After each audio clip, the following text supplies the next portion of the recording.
दोस्तों नमस्कार। मैं नासुनांजलि कथा कहानी और उपन्यास के संग के साथ पुनः हाजिर हूँ। दोस्तों इस समय हम लोग सुन रहे हैं एक बेबाक और आत्महंता आत्मकथा अपनी खबर, जिसे लिखा है पांडे बेचन शर्मा उग्र ने। दोस्तों अब तक मैं आत्मकथा अपनी खबर के 8 अध्यायों तक का वाचन अपने वाचन के पिछले क्रम में कर चुका हूँ। अब लीजिए सुनिए आत्मकथा अपनी खबर के 9वें अध्याय बच्चा महाराज का वाचन मेरे अर्थात नासुनांजलि के स्वर में। बाबू जवान लड़के ने वृद्ध धनिक और पुत्र वत्सल पिता को संबोधित किया। बचवा, मिर्जापुर में पुलिस सब इंस्पेक्टर की नौकरी मेरा एक दोस्त जो कि पुलिस में है मुझे दिलाने को तैयार है। क्या कहते हो? धन भाग्य बचवा, प्रसन्न प्राय पिता ने सुनाया। पुलिस में तो हवलदार भी हो जाना घर में लक्ष्मी का पांव तोड़कर बैठना होता है। दोस्त ने लिखा है कि सब इंस्पेक्टरी तो धरी जैसी है, लेकिन क्या बचवा, कोशिश पैरवी में कुछ तो खर्चा वर्चा लगेगा ही। रुपए 150 लगेंगे, तब मैं सब इंस्पेक्टर बन सकूंगा। मेरी चेष्टा भरसक यही रहेगी कि चुनार में ही मेरी नियुक्ति हो। चुनार में अपना बेटा छोटा दरोगा होगा। इस कल्पना ही ने वृद्ध पिता को कुछ ऐसा गुदगुदाया कि तिजोरी खोलकर उसने उसी समय 150 लाईदार विक्टोरिया रुपए बेटे के आगे गिन दिए। बेटे राम उसी समय दुगड़ी साध 2 ही दिन बाद लौटने का वायदा कर मिर्जापुर को रवाना हो गए। 1 दिन, 2 दिन, 3 दिन और 4 दिन जब गुजर गए तो 5वें का भी प्रभात हो गया। तब पिता का माथा ठनका, उसे दाल में काला ही काला दिखाई पड़ने लगा। तब तक एक जाने पहचाने महाशय मिर्जापुर से आए, जिनसे वृद्ध व्याकुल बाप ने पूछा, क्यों भाई, मेरे बेटे का भी कोई खोज पता है? क्यों नहीं, उसके तो गुलछर्रे हैं आजकल। पिता को पूर्ण विश्वास हो गया कि उसका पुत्र निश्चय ही सब इंस्पेक्टर पुलिस हो गया। गुलछर्रे तो हो गया वह सब इंस्पेक्टर पुलिस। भाई क्या खबर तुमने सुनाई? चलो मेरे घर तुम्हारा मुंह मीठा कराऊं। मगर कौन भकुआ सब इंस्पेक्टर पुलिस बना? हैरान परिचित ने कहा, वह तो पिछले 5 दिन से मिर्जापुर इक्के पर 2-2 तवायफें बैठाए, अफीम के ऊपर शराब चढ़ाए वहां के अयासों में चुनार का झंडा फहरा रहा है। जाकर देखिए भी। इस पर हाय तौबा करता हुआ बूढ़ा लालची बाप जब तक मिर्जापुर पहुंचा तब तक पुत्र महाशय 150 तो उड़ा ही चुके थे। ऊपर से रंडी भड़ों के 50 रुपयों के कर्जदार भी हो चुके थे। लाचारी थी, बेटा अपना था, बदनामी का बड़ा भय था। अतः पिता ने 50 रुपये और पानी में डालकर बेटे का उद्धार किया। पिता का नाम था ब्रह्म मिश्र, पुत्र का महादेव उर्फ बच्चा महाराज। मोहल्ला सद्दपुर के सबसे अधिक धनपुष्ट ब्राह्मण थे ब्रह्म मिश्र। हमारे कच्चे मकानों में परम पक्की हवेली एक उन्हीं की थी। पहली पत्नी से बच्चे न होने के सबब ब्रह्म मिश्र ने दूसरी शादी की थी। तब महादेव मिश्र एक भाई तथा 3 बहनें पैदा हुई। महादेव मिश्र उर्फ बच्चा महाराज ने क्या पढ़ा था, कहाँ पढ़ा था, मुझे आज भी पता नहीं, पर सारे जीवन वह प्रथम श्रेणी के धूर्त अय्यार वस्तुतः बदमाश थे। वह उस सीमा के दुष्ट थे जिसके एक ही जूता आगे सहृदय सज्जनता का हल्का शुरू हो जाता है। वह बहुत आकर्षक वक्ता, सुरीले, परम रंगीन मिजाज, परम धूर्तराट, सर्वभक्षी, सर्वव्यापी और भगवान झूठ न कहलाए सर्वभोगी थे। जवानी में उन्होंने चेचक का टीका लगाने वाली सरकारी इंस्पेक्टर का काम कुछ वर्षों किया। कुछ वर्षों चुनार के चर्च मिशन स्कूल में संस्कृत हिंदी टीचर रहे। शेष सारा जीवन बच्चा गुरु ने अद्भुत आकर्षक आवारगी में बिताया। बच्चा महाराज अभी गत कल तक जीवित रहकर प्राय 90 वर्ष की दीर्घ उम्र में मरे। अंतकाल तक उनकी रंगीन मिजाजी उनके साथ रही। बच्चा मेरे गुरु पिता के समवयस्क, मेरे बड़े भाई को चौपट घाट उतारने वाले और मेरे तो गुरु ही थे। चर्च मिशन स्कूल चुनार में 3री से 6ठी क्लास तक पंडित महादेव मिश्र से मैं कोर्स की किताब की हिंदी पढ़ता था। बच्चा गुरु अध्यापकी यूं करते थे कि किसी पैसे वाले छात्र को दक्षिणा लेकर मॉनिटर बना देते थे। इसके बाद क्लास में आते ही वह तो कुर्सी पर बैठे बैठे टेबल पर पांव पसार अफीम के नशे में अध सो जाते और राज करता था मॉनिटर। मोहल्ले का होने से उनकी शराब कबाब जुआ मंडली में लघु सेवक की तरह उपस्थित रहने वाले की हैसियत से मुझे भी गुरुजी ने मॉनिटर बना दिया था। गुरुजी मजबूत कमजोर दोनों ही प्रकार के छात्रों से ऊपर की आमदनी कराना सनातन धर्म की रूह से अपना जन्म सिद्ध अधिकार मानते थे। चवन्नी से लेकर 10-5 रुपये तक सामर्थ्य ताड़कर बच्चा गुरु छात्र या उसके पिता से ले लेते थे। दक्षिणा के बाद कर्ज भी लेने में उन्हें संकोच न होता। गरीब छात्रों से गांव का घी, शहद, नया गुड़, तेल के अचार, ईख का रस बाजरा, अरहर जो भी संभव होता ले लेते। मॉनिटर की हैसियत से मैं भी कमजोर कामरेडों से मुफ्त की मिठाइयाँ और फल खा लेता था। हत्थे न चढ़ने वालों को स्वयं साधारण छात्र होने के बावजूद गुरुजी की कृपा से मैं मार तक बैठता था। बच्चा महाराज महाभयानक, साथ ही महाविचित्र व्यक्ति। भयानक भी विचित्र होते ही रसज्ञों के देखने की वस्तु एक रस हो जाता है कि नहीं? बच्चा गुरु टीचर रहे हो या वैक्सीनेटर, सरकारी नौकरी में रहे हों या अर्ध सरकारी, अफीम, शराब, वेश्या और जुआ हमेशा उनके संग रहे। साथ ही नित्य नेम से पूजा पाठ भी। युगों तक वह मिट्टी का महादेव बना हाथ का अर्घा पार्थिव पूजन किया करते थे। दुर्गा सप्तशती का पाठ भी उन्हें प्रिय था। वह स्तुति के श्लोक इतनी तन्मयता से, भावुकता से, स्वर और विराम युक्त कहते थे कि लगता था इष्ट देव से प्रत्यक्ष बातें कर रहे हैं।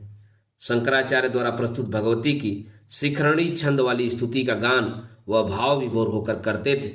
गीत गोविंद के पद और वीणा पत्रिका के अनेक पद का वह बहुत ही तेजस्विता से उपस्थित करते थे।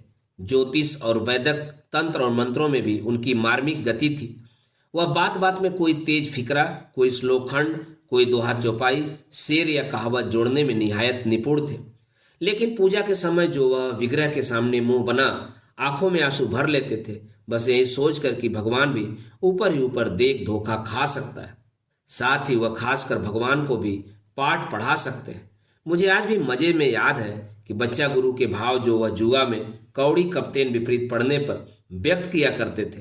हे नाथ, वह भगवान को संबोधित करते, कहाँ भूल गए दयालो दास को, प्रभो दिन बंधु दया करो।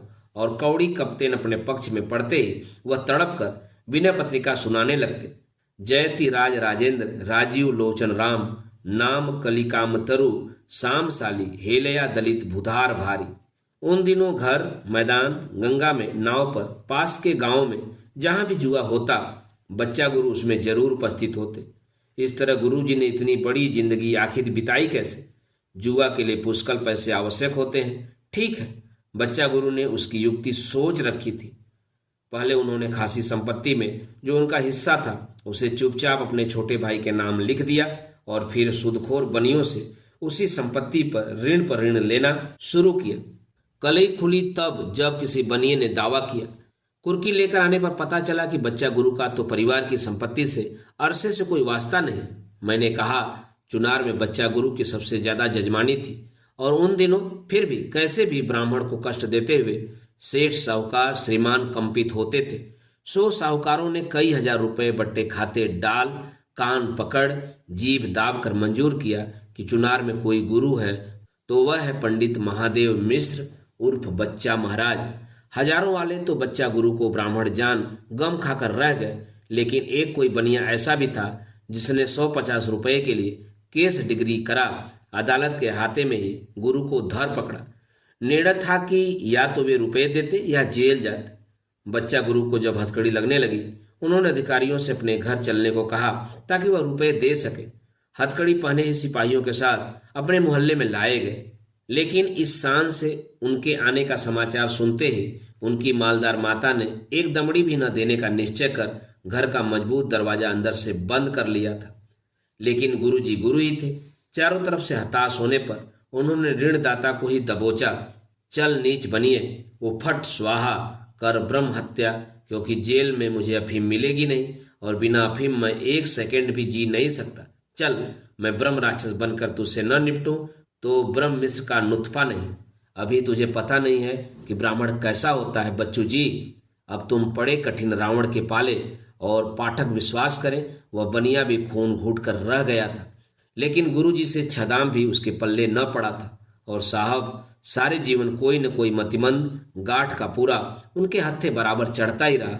अफीम के ऊपर गाजे की लंबी चीलम एक ही हाथ की मुट्ठी से फुफका कर लप लपाते हुए बच्चा गुरु निहायत लापरवाह भाव से ललकारते थे, अगड़ बम कमाए दुनिया खाए हम, भोले अगड़ धत्ता, चिलम पर चढ़ाकर फूंक दिया कलकत्ता। मैं समझता हूँ 60 वर्ष की उम्र में बच्चा गुरु ने जुआ कम कर दिया था। अब वह बनारस के विख्यात वेश्या बाजार दाल मंडी के, जिसका चप्पा चप्पा उनका जाना बूझा था, आचार्य बन गए। 60 से प्राय 90 की उम्र तक गुरुजी सारा बनारस जानता है, सारे बनारस की वेश्याओं के विदित आचार्य थे। हर वेश्या चाहती थी कि वह उसी के घर पर रहा करे, क्योंकि गुरुजी सुंदर स्त्री के पीर बावर्ची भिस्ती खर तक आकर्षक प्रसन्नता पूर्वक बन जाते थे। वह बेस्याओं के घर जब पूजा, सत्यनारायण, दुर्गा सप्तशती के पाठ ललक कर करते, उनके बच्चों की जन्म कुंडलियां बना देते, दलदार गबरू बनारसियों से उनका प्रोपेगेंडा कर देते। वह वेश्या को यार के यहाँ और मालदार आसामी को तयाब के यहाँ स्वयं सेवकों की तरह पहुंचा देते। बच्चा गुरु की यह विशेषता थी कि उनकी सहानुभूति संसार के हर जीव से थी। महज सहज रूप से आनंद फानन अंजाम देने को वह सदा ही तत्पर रहते थे। मोहल्ले के कुछ लोग यह मानते कि बच्चा गुरु की परोपकार तत्परता दलाली कमाने मात्र की थी और वह दो उलझनों के निकट पार्टियों को पूर्णतः उलझाकर अपना उल्लू सीधा करते थे। हो सकता है उनकी नीयत यही रही हो, लेकिन आज मुझे लगता है कि जन सेवा सारी बुराइयों के बावजूद उनकी जान में घुली मिली हुई थी। गीता में पंडित उसे माना गया है जो विद्या विनय संपन्न ब्राह्मण, गौ, हाथी, कुत्ता और चंडाल को भी समदर्शी भाव एक नज़र से बराबर देखता हो। यथाशक्ति सबका कल्याण साधने में बच्चा गुरु समदर्शी थे। ब्राह्मण की सहायता करते हुए यदि कभी उन्हें चंडाल दुर्ग्रस्त नजर आया होगा तो उसी आग्रह से उसके लिए भी उन्होंने सोचा होगा। भले ब्राह्मण का काम करते समय गुरुजी गंगा के गुणगान करते, त्वत्रीते स्वतः त्वयं दम्बु पीवत, और भंगी मेहतर की मदद करते समय उनके लिए बुरी बुरी गालियां मुंह से निकालते। बच्चा गुरु 100 में 90 बार निर्विकार लच्छेदार गालियां सुनाया करते थे। और तो और गुरुजी जिन्हें गालियां सुनाते थे वे भी सहज प्रसन्न हंसा करते थे, चाहते थे कि गुरुजी और बके। और अब मेरे सामने चित्र आता है गुरुजी की विवाहिता धर्मपत्नी गुलजारी चाची का। शायद वही बच्चा गुरु के जीवन की यादी या बुनियादी ट्रेजेडी रही हो। वह बड़ी कुरूपा थी। उनका मुंह चेचक के दागों से भरा, गोल नाक, छोटी होठ मोटे, छरहरी लंबी गुलजारी चाची वह शायद बेसहुर स्त्री भी थी। कहाँ बच्चा गुरु जैसा रंगीन मिजाज वाम मार्गी, कहाँ गुलजारी चाची जैसा रंग भंगनी वामांगनी। सो जरूर विस्फोट हुआ होगा। बच्चा गुरु गुलजारी चाची को अपने शयन कक्ष में कभी न बुलाते, बशर्ते कि अफीम विषय कोई हाजत न हो, और चंद क्षणों के लिए भी चाची को देखते ही बड़े जोर जोर से चीखते ताकि सारा मोहल्ला सुने और जाने कि बच्चा गुरु अपनी पत्नी को लताड़ रहे हैं। वह उसे बुरी से बुरी गालियां सुनाते, और वह भी थी कि अपने दुर्भाग्य ही जैसी बीच में फूटे ढोल जैसे कंठ से कुछ न कुछ कुभाषा बोल ही देती। बच्चा गुरु गुलजारी चाची को अक्सर मारते और अपनी जननी को भी परम अशोभन रूप से डांटते फटकारते थे। गुरुजी जिस भी वेश्या के घर में कुछ दिनों टिक कर रहे होंगे, जरूर कोई न कोई खूबसूरत देख लेने के बाद वह वेश्या की नौड़ी बेटी को मद्देनजर रख उसकी माता से मोहब्बत करते थे। फिर उसे समझाते कि फला ढंग से अगर यह लड़की पूजन अनुष्ठान करे तो लखपति तो फंसा ही धरा है, और रंग बाद रंडी को धूर्तता में बाद उसी के घर में कम से कम 21 दिन का अनुष्ठान शुरू करते। अब आप बच्चा गुरु का हुलिया नोट कर लें। 6.25 फुट लंबे, चरहरे गेहुआ रंग, बड़ी बड़ी भावुक आंखें, हमेशा मुखरित होने को, फड़कते ओष्ठाधर, साधारण मूछे, घुटी दाढ़ी, सिर पर इंग्लिश कट केस। बच्चा गुरु फेल्ट टोपी, बनियान, कड़े कॉलर कप की कमीज, शेरवानी, नफीस धोती, जुर्राब और पंप शू या बिलायती कट बूट पहना करते थे। नाक पर हमेशा चश्मे, हाथ में बराबर घड़ी, अंगुलियों में अंगूठियां, जेब में रेल गार्ड घड़ी जो उन्होंने जुए में किसी जुआरी गार्ड से जीती थी। एक हाथ में मलाई का पुरवा, दूसरे में नमकीन और मिठाई के दोने, साथ में 1-2 गण या चेले, अफीम, गांजा या मदिरा, अथवा इनमें से 2 या तीनों के नशे में धुत। जब वो रास्ते में चलते थे सारी राह पांव से कहीं ज्यादा तेज बच्चा गुरु की जुबान चलती थी। अब जब चर्चा चल ही पड़ी है तो एक और चित्र गुरुजी का दिखलाऊं। बच्चा गुरु ब्राह्मण वेश में, चंदन और चश्मे चढ़ाए, उत्तरी ओढ़े, ऊन के आसन पर नशे में चक जमे कोई मंत्र कई बार जपने के बाद सामने बैठी युवती की ओर फूंक मार रहे हैं। युवती गुरु की चहेती वेश्या की बेटी है। नथुनी अभी उतरी नहीं है और वह सुमुखी, सुनैना, गौरी मतवाली गुरु की नजरों में ब्लैक लेबिल जानी वाकर विस्की की उल्लास लासमयी प्याली।